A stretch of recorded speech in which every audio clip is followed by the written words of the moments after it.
You know, kumusta? So, mag-upgrade tayo ng well, upgrade pa rin naman siya, pero same lang naman kasi. So, meron na ako kasing switch na 5 ports, dalawang ganun. So, technically 10, pero kasi kung ipag-connectahin mo sila, para lumalabas 9, 9, 8. Anyway, so bumili tayo nito. Nung time kasi na nagbe-build ako ng network, yung network ko na naging home lab siya ngayon, di ko naman iniisip na aabot ng kailangan ko ng 8 switch sobra na 2.5 network. Apparently hindi ganun yung nangyari. Naka 2.5 na ako lahat, yung laptop, yung dalawang laptop, isang MacBook. So basta in short, nasa 2.5 network Synology and all. Kaya bumili tayo ng 8 ports. Wala naman masyadong dito, is pinapakita ko lang sa inyo na pag-upgrade tayo ng network. Okay. So, nabili natin to. Actually, hindi ko nabili. Ang price niya originally parang 7.7 something . Pero kasi dahil nung nabili natin siya nung may voucher at nung sale, yung 7.7 na yun, parang may discount siya ng 300. And then yung 300 na yun, parang mayroon pang additional pagka East-West. Na pinakaskas ko sa iba. Kasi wala akong East-West . Well, may in-offer sa akin East-West na credit card. Kaso hindi ko kinuha nasa opisina . So, anyway. Yan. So, kung napapansin nyo nga, ayan, may mga kalat-kalat tayo sa Gedli kasi nga, nag-aayos tayo.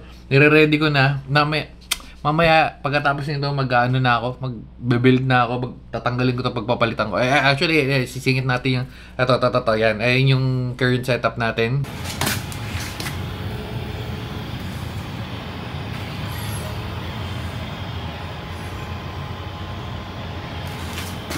Okay, so yun na nga. Kaya papalitan natin ito. Kailangan ko rin pala magpalit ng ng extension yata. Bukod dun, ang dungis na nung natin. Dungis na. Okay. Dito rin ako bumili sa kanila nung 5 ports natin. Wait, last year lang yun, alam ko . Ayun so 8 port, 2.5 gig multi-bit desktop switch. Bakit hindi 10 gig? Bakit hindi 5? Una yung 10 gig. Ang hirap sa ngayon ang hirap maghanap ng adapter para sa laptop mo para mapagana yung 10 gig. Tapos pangalawa, pagkabili mo ng 10 gig na switch, hindi doon yung matatapos kasi mag-upgrade ka kasi syempre naka 10 gig ka . Ipipilit mo na naka 10 gig din yung ibang devices mo para masulit mo yung upgrade mo, di ba? Magkano isang adapter? Parang naglalaro ng mga 8,000, 10,000 depende sa adapter. Pero kung yung PCIe slot nakakabit mo lang sa desktop, parang nasa 2,000 yata or 3,000, hindi ko matandaan yung wala kasi nung mga panahon na yun, wala pa akong desktop na alam mo yun, desktop yan nakikita mo sa likod, bago lang yan naka 2.5 na yan, built-in, pero kasi built-in adapter na yan. So anyway, so ang pinapoint out ko is pag nakasagad tayo ng 10 gig, bukod sa switch na bibilin mo para masulit mo yun, mag-upgrade ka din yung buong network mo. Bukod doon, pati yung kable mo, kung naka-Cat 5 ka, alam ko sa 6 or 6E lang yang yata para kumagat yung 10 gig. And bukod doon, hindi mo naman talaga makukuha yung full na 10 gig kasi nga maraming factors. So, bakit hindi naman 5? Yung 5 kasi alam mo yung 5, nasa siya it's either magto 2.5 ka or 10. Yung 5 parang pag hindi ka sure. Kaya nag-stick ako sa 2.5 kasi una, yung 2.5 medyo accessible na yung mga adapters. Like yung ginagamit ko ngayon, meron ako dalawang hindi ko matandaan.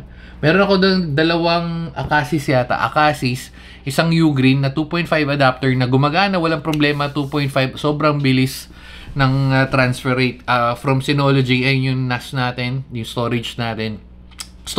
Network storage natin papunta doon sa mga computers na kailangan natin ng files.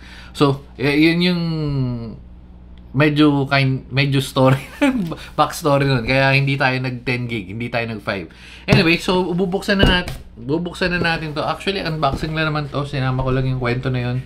At kung ayun na rin, kung nag-iisip ka kung ano yung kukunin mo, kung 10 gig or 5 gig para sa ngayon sa year 2024, baka kasi sa 2025 meron nang ilabas ng mga mas murang adapters, mas murang card slots. So, anyway. Kasi dati wala pa rin naman ganun no? Ang ano lang talaga is 1 gig yun yung 1 gig ngayon, medyo mabagal na para sa mga ginagamit natin. Okay. Ang hirap ng maraming kalat. Rekta tapon na to, men. Rekta tapon na to. Ito mo, dito pa yung ano natin dahil nagtatry ako mag-video kaso hindi gumagana sa blinds. So, yan. Ay lang yan, simple lang naman yan. Ayun, ito yung sinasabi ko pala nandito sa likod. Ay, yung router natin, well, in this case, ito kasi is nakakonect, nasa kabilang room yung router natin nang merong dumadaan na motor.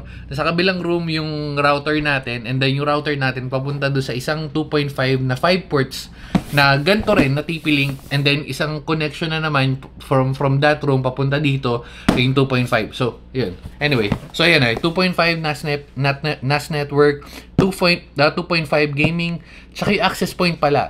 May mga access point na ngayon, lalo na yung mga TP-Link, pero medyo mahal pa siya sa ngayon.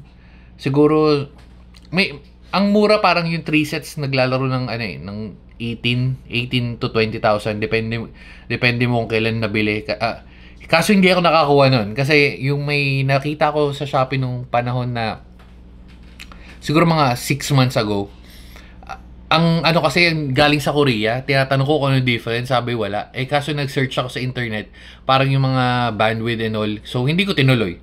Tapos pag umorder naman ako diretso sa Amazon, yung 19,000 siya parang gano'n, 19,000 siya. Kung order ako sa Amazon, yung 19,000, since over siya ng 10,000, magdadagdag na ako. Parang pumapatak siya ng 25. Sabi ko medyo mahal, and okay pa naman tayo sa network natin ngayon, pero baka next year or sa mga susunod na buwan mag-upgrade tayo. Anyway, and then yung last one is laptop. Ayun perfect example, nandito na pala lahat ng sinasabi ko. Yung NAS network, yung NAS, yung desktop, access point mo, and then last is yung laptop na naka USB-C 2.5 adapter. Itong USB-C, pwede naman USB-A kasi may adapter naman, no? So, yun. Pero USB-A, ba't may meron USB-A, USB-A, USB-C, gagana naman yan. Okay. So, open na natin. Yan, suwabe. Rekta kabit na to. Mas malaki lang siya ng konti. Okay, so wala na, yun lang. Uy, may tamaan tayo. Tsaka isa pang maganda dito, fanless, wala siyang ingay. Well, wala kayong masyadong kung may naririnig kayong tunog sa video natin, galing yun dun sa laptop, mas maingay pa yung laptop cooler natin kaysa dun sa yung desktop, tahimik yan. Okay. So, yung adapter, yan. Parehas lang naman to Okay. And then yung switch natin ngayon, doon ililipat ko doon sa kwarto na isa kasi medyo kapos na rin yung switch doon. Okay. Ayan. Solid. Kailangan ko lang naman mapagana. Ayan to. 2.5 1 gig. Okay. Mas malaki lang siya ng onte, pero I mean, okay na rin. Ang pinakamaganda talaga dito kaya ako nagustuhan, fanless, hindi siya maingay. Medyo mainit ng onte dahil nga sa mga nakakonect, pero given. Kung naka-aircon naman, hindi mo na rin ramdam. Wala lang siya. Anyway, so yun lang. Dito na rin tayo sa thumbnail. Oops. Dapat kita yung kicker niya. Yan. Oops.